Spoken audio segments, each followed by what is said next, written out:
demonstrate what I say to people who have been in labor education classes and who have asked me the question, how can I get your job? And so then they want to know, what the thinking behind doing labor education is. And so I ask them, these are people who have usually helped somebody at work. They may be union stewards or shop representatives or union leaders. I ask them, have they ever had the experience of talking to somebody about their job and having somebody suddenly just start crying unexpectedly, as if they're overcome by a wave of emotion that just explodes? And most of them will say yes. You're talking to somebody who doesn't normally cry, or at least doesn't normally cry in public, a bus driver, a carpenter, or a nurse or somebody, and they start talking about their job and demonstrating what they know about their job, what it consists of, how it should be done, what they are trying to do in it, and this outpouring of emotion comes along. So that is the tip of the iceberg that people have about their work knowledge. And this is not knowledge that is normally surfaced. It's very different from school knowledge, and I will try to explain why. It is, first of all, extremely emotional. It also is very slanted. It takes their perspective. It takes sides. You could say that it is political because it takes sides. It is also shared. People know that their knowledge about their work is actually partly in another person. And it's also, meaning, if you want to know something about such and such, ask so-and-so, or he over there, has a different perspective on the whole workplace than I have. And our knowledge of it combines to become a full knowledge. It's also historical. People understand what their work and what their own knowledge was like years ago. They have a sense of the history of what they're doing. And I mean, very obviously, just in the fact that they have to get trained, they have to learn how to do it. They sense that there's a path, that there are stages in learning how to do their work.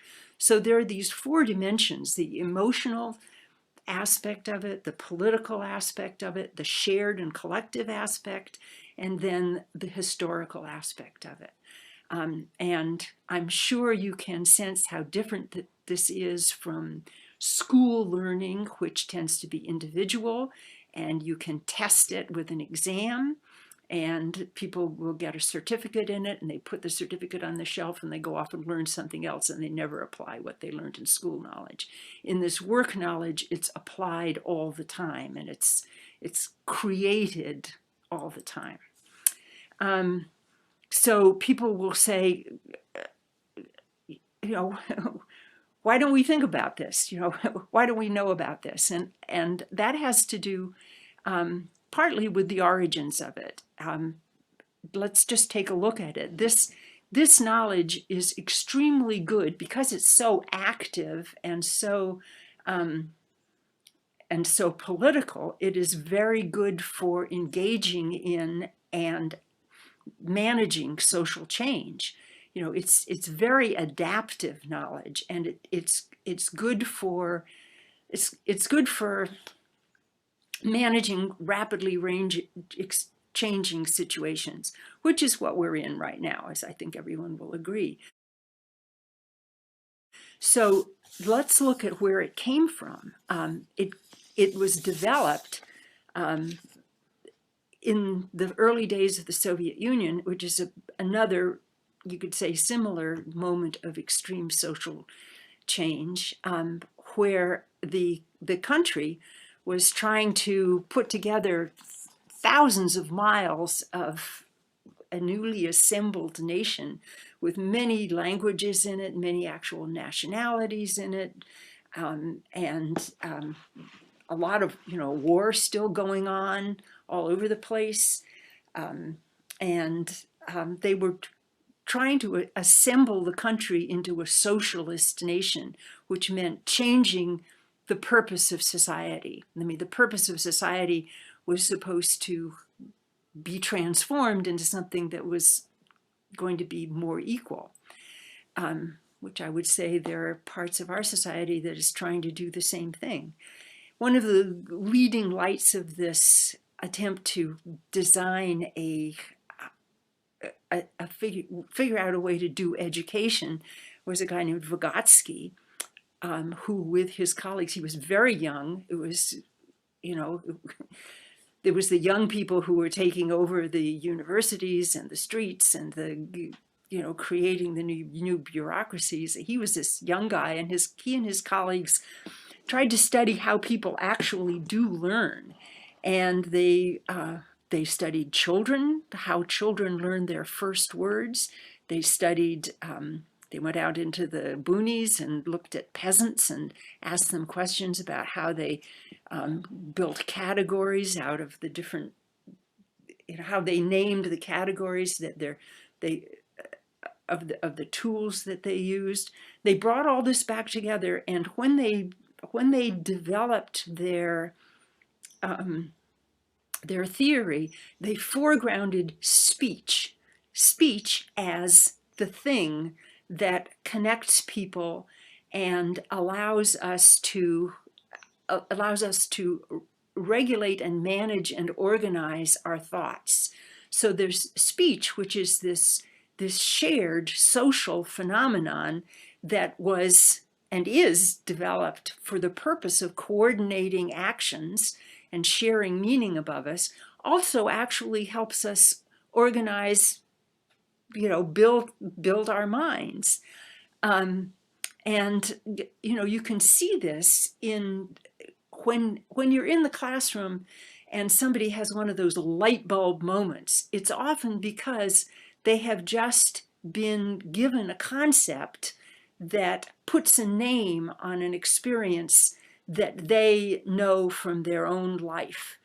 I would say that probably for labor educators, the way to test this is think about, what happened when you first really explained concerted activity. Concerted activity, it's a funny sounding word. Activity, who knows what that is? Who knows what concerted?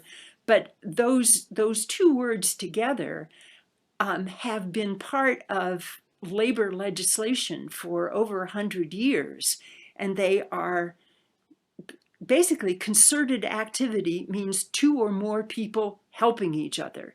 And one of the basic labor rights that we have is the right to help each other at work. So when you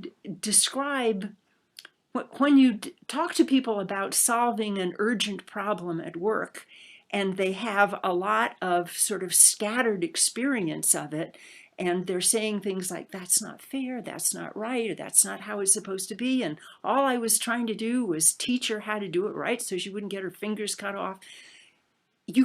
When you say that's concerted activity, and you explain what the history of that word is, and how that word has, in a circular fashion, gone back into legislation and into the courts and into individual people's experience, and now here we're talking about it and applying it to the actual experience of somebody in the classroom, then you see the light bulb go on.